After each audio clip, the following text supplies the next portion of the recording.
So, welcome back, part 2. What I'm doing here is very basic really, it's no great mystery. I'm taking off this thick brown heavy layer of absolute gunk, buzzing it back to the metal. So you've got before and after. And then we may take it further and try some other methods of cleaning it up, but you can see the brazed joint all the way down the back there, and in fact there's a hole. Cleaning up has uncovered a hole, but we're not going to worry about that. And that's where that label was, but that's now gone completely. So I'll carry on. It's pretty monotonous, but you've got to get the worst off, otherwise you're battling all sorts of unknowns. Now with this little job, you've got to wear some kind of breathing filtration system, otherwise you end up at the end of the day actually with a very sore throat, and you blow your nose and it looks like being working inside a foundry or something. So this might be a bit extreme, but I've got this for other reasons. Chemical, but this does chemical and dust. So let's get going.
This is quite interesting.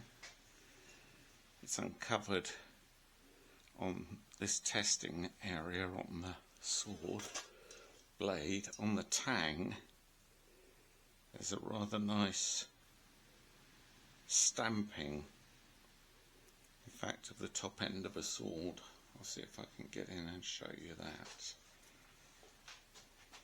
So, moving from the steel wire wool wire wheel, you can see a sort of brown layer of rust that's already appearing. That's what I was talking about, not wanting to breathe in. I've now plunged it into the blade into a reverse electrolysis tank, where I'm using electrolysis to try and pull the rust out of the pitting. The mixture's obviously doing something, because it's bubbling away there, and it's a little bit more vicious than I had imagined it would be, because we're only within the first 5 minutes of having switched it on. So I had it at 12 volts, I turned it down to 9, I'm now going to turn it down to 6 volts, be a bit more gentle on it and see what happens.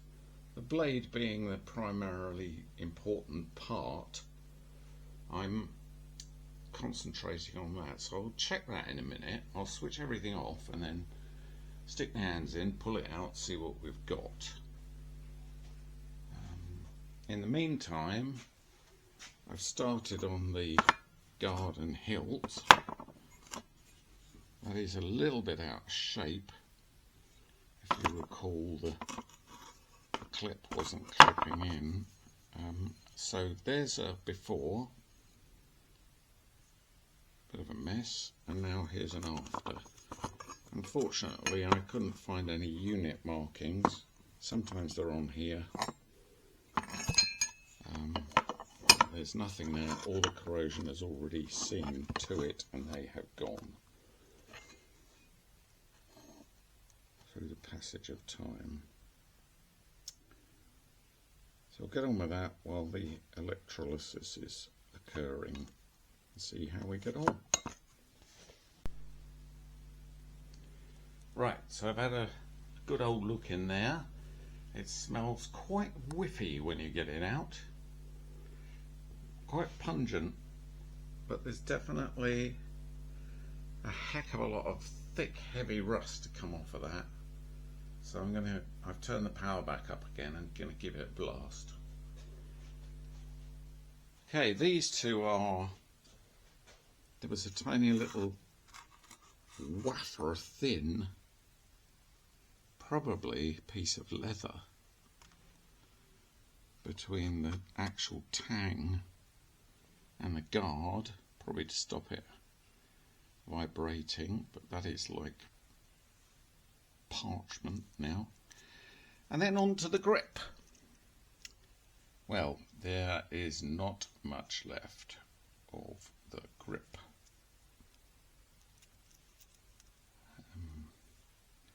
Not even worth saving for firewood. I think actually the woodworm have had a good old munch and they've even abandoned ship. There is literally nothing left. Feels very light. So let's have a look, see what we got. We've got a nice piece of oak, but that will be hard to work, but it will hold the shape. Actually, it's not far off the right size. I might go for that because I can't tell what this was. Could have been oak. It's oaky coloured. Anyway, got to fill in the gaps mentally here, but keep this as a pattern. Pay attention to these grooves that have been cut in. Right, I'm going to start doing a bit of woodwork.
Basically trying to remember what 1796 looks like.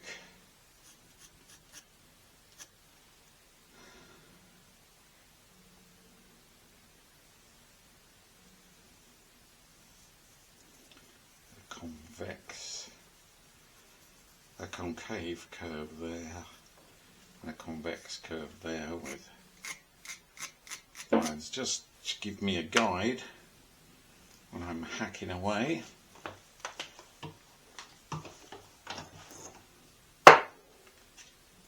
about the hole up the middle later.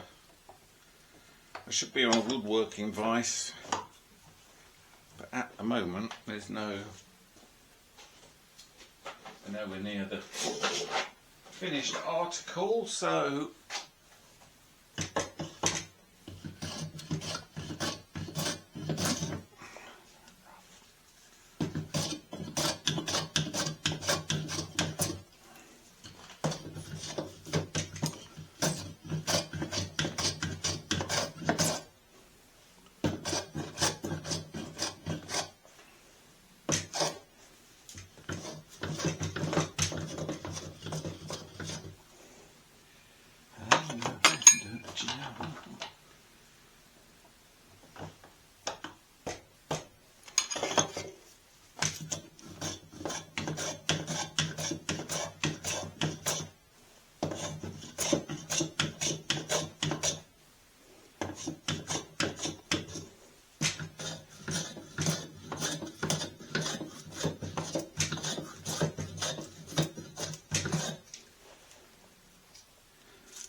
unfortunately, a lot of my tools have seen better days.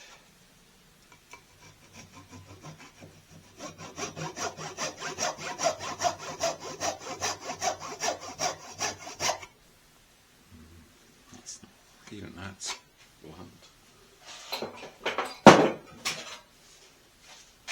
Bluntio. What is? God. Must be about 45 years old, that pencil.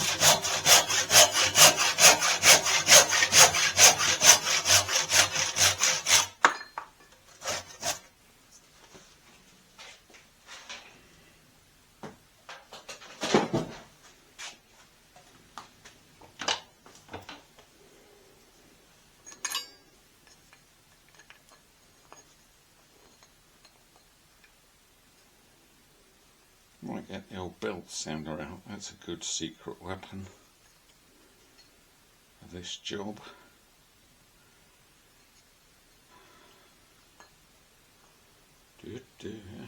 Flattens off.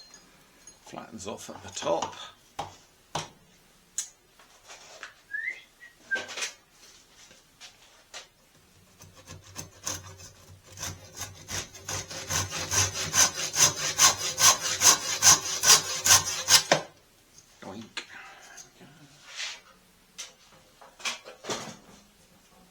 Problem about the belt sander is it does produce an awful lot of dust.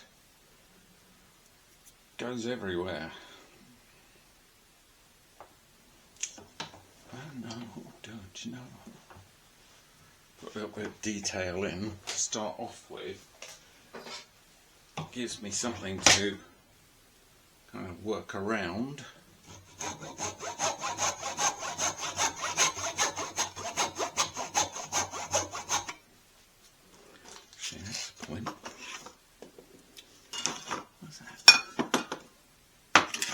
There it is. There it is.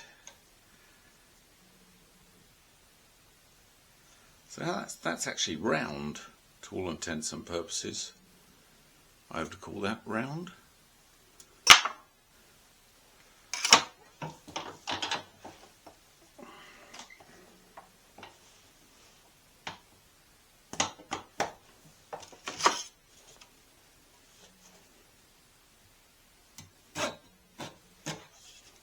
Roundoid, not rhomboid.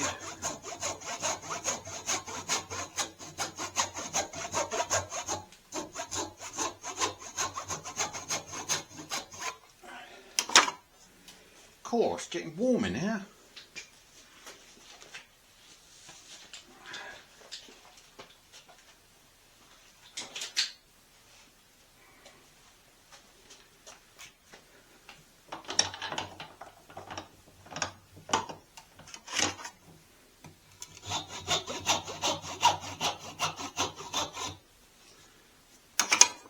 We could almost say there is a flat on here.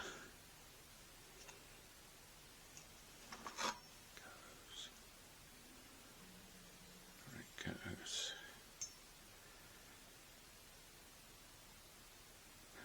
Goes there.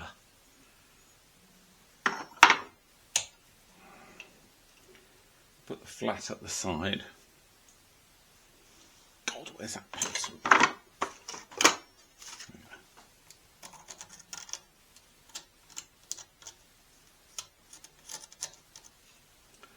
Work from there.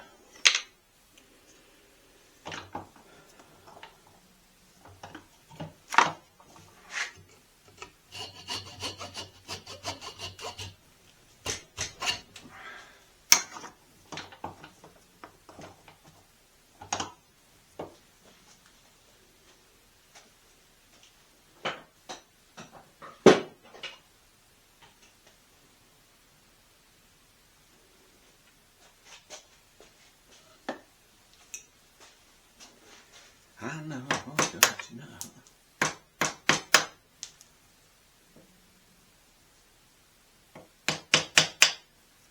I marked the outside of the ring to give me a bit of space,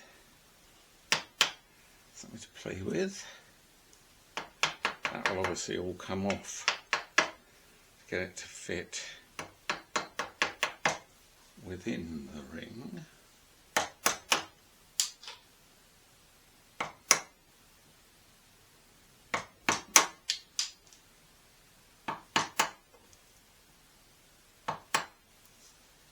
Nice. I think we'll look for the centre.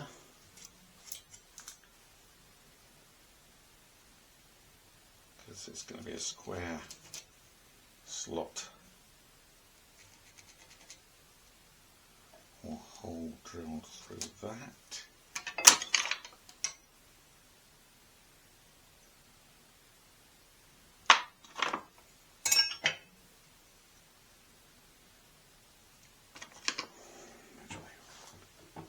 Which way around is it?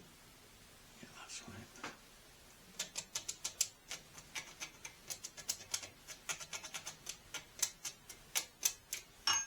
Good.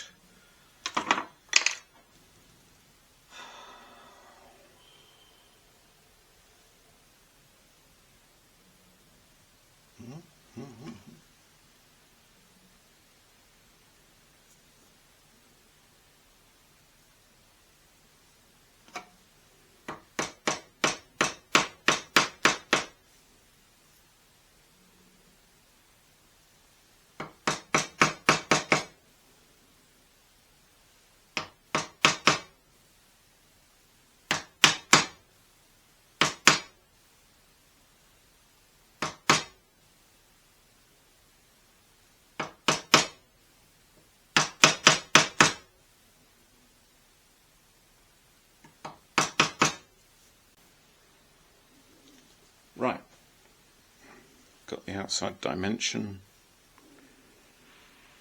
Now this is tricky. See, that's got to go in there. That has to fit in there. And you can see that's going to be a bit of a challenge, but let's get into it. I'll have to do it on the sander. Be a lot easier. Anything about sander, of course, is you can take too much off quite quickly.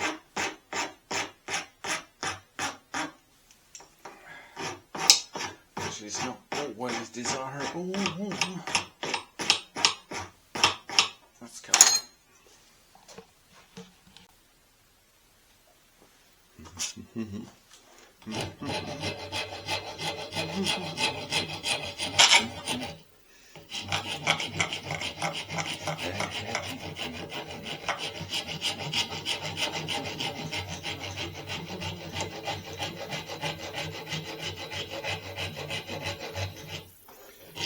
Show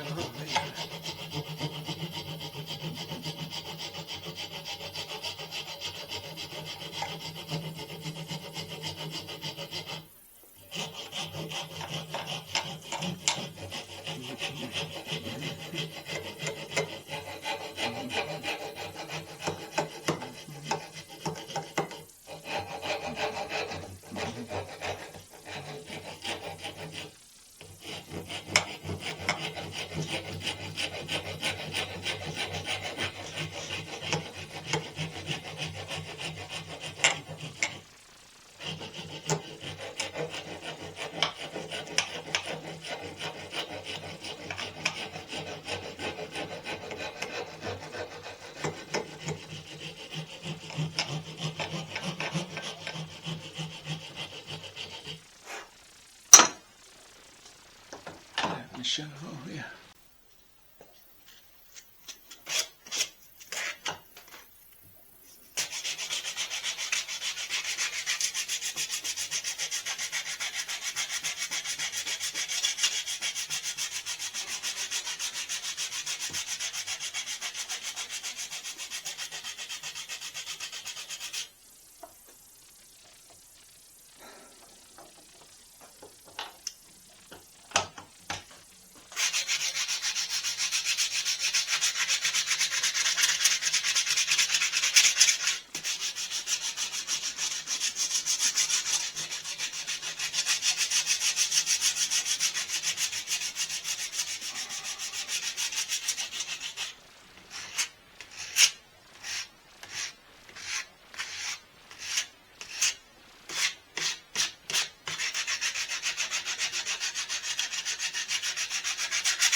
Right, here we are, it's morning again. This thing smells like an unkept dirty latrine. I suppose it's ammonia or something along those lines. Doesn't smell very nice. I kept the sword dry overnight, but it has picked up a tiny little coating of rust. But that will be gone. I mean, you can just wipe that off. But oh dear, should have done this before, shouldn't I? Here we go. It's coming along. Can't see much in the reflection there, but I'm going to put it in again and try and get rid of the worst today while I'm working on other things like the hilt.